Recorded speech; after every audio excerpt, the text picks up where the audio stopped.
Yeah, my name's Luke Walters, I'm 25 and I'm from Podline. Yeah, so I run a video production company called Cinescope. There's four of us that work together and we all have background in high-end TV and film. So the shows we worked on, for example, like His Dark Materials, Watchmen, one of us has worked on the new Black Widow film, Doctor Strange 2, I really shouldn't be saying this, new George Clooney film. So all the crew come from a really high-end background, and as a collective we can kind of offer a service that no one else around you can. It's kind of our USP as a team, because we do have like such talent behind the group. Originally it all started on my master's degree, so I was doing an MA in film producing in USW, but it was at the time, I'm gonna slag her off now, sounds bad. It was mid-November towards the end of November actually, mid-November towards the end.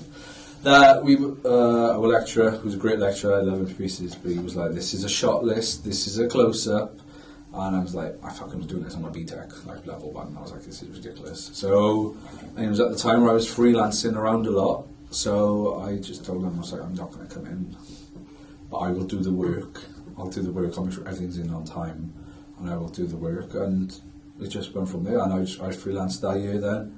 So between 2016 and 2017, I worked on, I think, 31, 32 film projects around Europe, ranging from tech and web conferences with Facebook and Amazon in Berlin and Bologna in Italy, which were great experiences. Stuff up in London, Scotland, Ireland, we were all over the place. It was really, really nice to be busy. Doing a range of different things as well. As soon as I finished that, I went straight to the BBC. I got in with the BBC One show called Hidden, or Cryth in Welsh. I was the EPK producer, so I produced the electronic press kit for their international distribution. And while that was going on as well, I was directing and producing a short documentary for BBC Two Wales. And I finished both of them at the same time in like January. And then February I started producing for BBC Two Wales, and that kind of led me for about the rest of the year. And then I kind of started to freelance around again, and then I got in contact with my mate Joe Murray from Let's Get There Productions, and he was telling me about how he's moved into a new studio space, and we just got chatting about it, and I thought that would be a good time to as well, because collectively, like the four of us, we started working together more and more and more, and it was like, it would be nice to like set up properly as like an independent company and have our own base of operations. If you're committed enough and you're into it, you will be able to find work. But if you go at it half-assed, then freelancing will become difficult and you will struggle. Or if you go into it and you haven't got a clear idea of the path you want to go freelancing. So some people just want to start off as a camera operator, so they'll try and be a freelance camera. But there's a route to becoming a camera operator. You start like camera trainee, AC, move up. People just kind of assume like just because you're freelance camera op, then you're going to get on like different shows and stuff like that. It's not.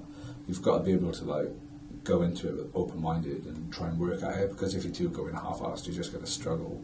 You're going to really struggle. So as I said, I was fully into it, and I found it easier than working at a part-time job. I think working part-time kind of hinders you a little bit, because you can't give your all to it.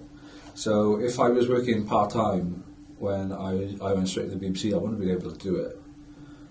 I wouldn't have been able to. It would have stopped me, because I wouldn't have been able to commit those hours that I needed to put in the office and on set. Because I was here, there and everywhere. I was one day I was over in London, next day I was in Bristol, then I was up in the middle of North Wales, up the top of Blaenwestiniog and Llanberis, like filming a car crash. It was like I was all over the place. So if I did have those commitments of a part-time job, I wouldn't have been able to do it. Especially because I was doing the BBC as well. I was producing for the BBC, and then like 2 days later I was like filming BBC Radio one big weekend. But a part-time job would have really hindered it and really would have stopped me. So pretty much every opportunity I would have had would have been hindered by a part-time job. The best thing for me about speaking with clientele is just networking. It's just networking. For some reason, loads of people know me, but I've got a clue who they are. Just making yourself available, just putting yourself out there, just making sure you're networking constantly, you're at the right events, and you're getting seen by the right people. And it's just making content as well. Like, obviously I'm a filmmaker, so for me it's making content and always producing something. If it's like an advert, a 30-second clip for this, a music video, or you're just trying to promote something, it's always making content and putting yourself out there. I think it's hard working on your own. Essentially, it can be quite lonely at times, and if you don't have the team around you, you can struggle. I mean, I'm kind of lucky that I've always had like a good support group there. I've always had a good team behind me, like, are always willing to help out no matter what. But if you're new and starting out and you're not good at the networking, you're not good with your socials, then you might struggle to find your niche, because everyone with a camera is a video production company now these days. So it's hard to put yourself out there and get yourself recognised. But I think you just have to find your niche and you just have to find your niche and just focus in on it, so that people will come and see you, and will come to you specifically for work. I do think that freelancing is a good way to support themselves, for students especially, because obviously I'm very, very film heavy, but I know Screen Alliance Wales and Screen Skills Wales, I think, they now offer a like trainee freelance academy kind of thing, where they will help you find different placements on different work sets, on different films, or in different production offices, which obviously you're done as a freelance. So that's one route in now, which wasn't there when I was freelancing. I just went to companies and kind of bartered and blagged my way in, like. So I think it is, because it's interesting as well, because you're getting on-the-job experience, on-set experience while at university. It's only going to make you better as a professional, I think, at the end. Because I know people, like, when I was doing my degree, not my MA, my BA, I was the only one going out and working on set and doing freelance thing. I was the only one freelancing, and now I'm the only one from my BA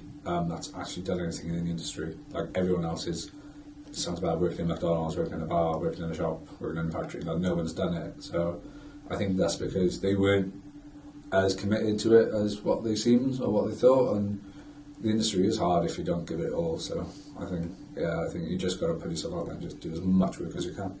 I absolutely love the work I do. So, as I mentioned earlier, like yesterday, we were filming a short comedy sketch for BBC Sesh, which was about Gavin Ensign, kind of taking the mick out of Gavin Ensign a little bit. During the midweek, we were filming a Christmas music video. We're doing adverts for cars. We're doing like loads of different stuff. So it is really enjoyable. It varies day to day. The office where we are, Slap Studio, is a great atmosphere as well. Everyone's proper into it. Everyone's really helpful with each other. It's a really nice cake there as well, actually, to be there. It's a really nice cake. It was a really nice cake. Yeah, no, it's such a great atmosphere there. Like, I absolutely love what I do. If I didn't love it, I wouldn't do it. I'd be looking for a full-time job.